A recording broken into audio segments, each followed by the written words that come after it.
सुप्रभात. जय जय रामकृष्ण हरी. 365 दिवसांच्या प्रवचन मालिकेतील आजचा दिवस 108. संत विषयात देव पाहतात, आपण देवात विषय पाहतो. प्रत्येकजण भक्ती करीतच असतो, कारण व्यापक दृष्टीने पाहिले तर भक्ती म्हणजे आवड. परमार्थामध्ये भक्ती म्हणजे परमात्म्याची आवड असा अर्थ आहे. सर्वांना विषयाची आवड असते, तेव्हा सर्व लोक एक परीने विषयाची भक्तीच करीत असतात. विषयाची आवड ही देहबुद्धीला धरून देहबुद्धी वाढवणारी आणि स्वार्थी असते. ही कमी झाल्याशिवाय परमात्म्याची आवड म्हणजे भक्ती उपजणे शक्य नाही. याकरता भक्ती मार्गातली पहिली पायरी म्हटली म्हणजे मोबदल्या रहित, निष्काम, निस्वार्थी परमात्म्याचे स्मरण करणे आणि शेवटची पायरी म्हणजे आपण स्वतःला विसरणे, देहबुद्धी विगलित होणे ही होय. देहरक्षण परमात्मा प्राप्ती करता करावे. केवळ विषय सेवनाकरिता जगणे असेल तर त्यापेक्षा मेलेले काय वाईट. जयंत्यादी उत्सव आपण जे करतो भगवंताच्या ठिकाणी प्रेम उत्पन्न व्हावे म्हणून.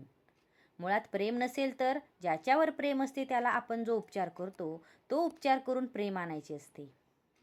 प्रेम आणि उपचार यांचा अनन्य संबंध असतो.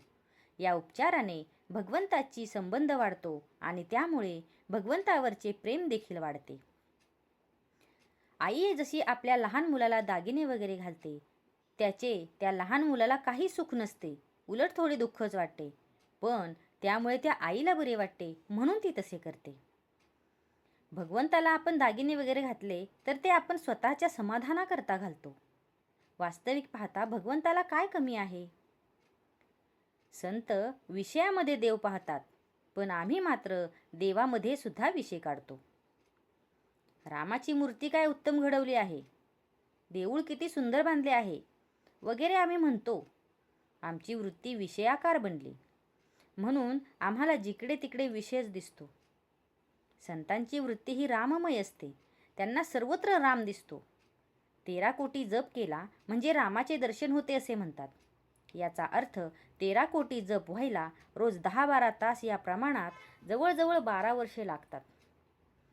इतका सतत ध्यास लागला म्हणजे ते रूपच तो होतो.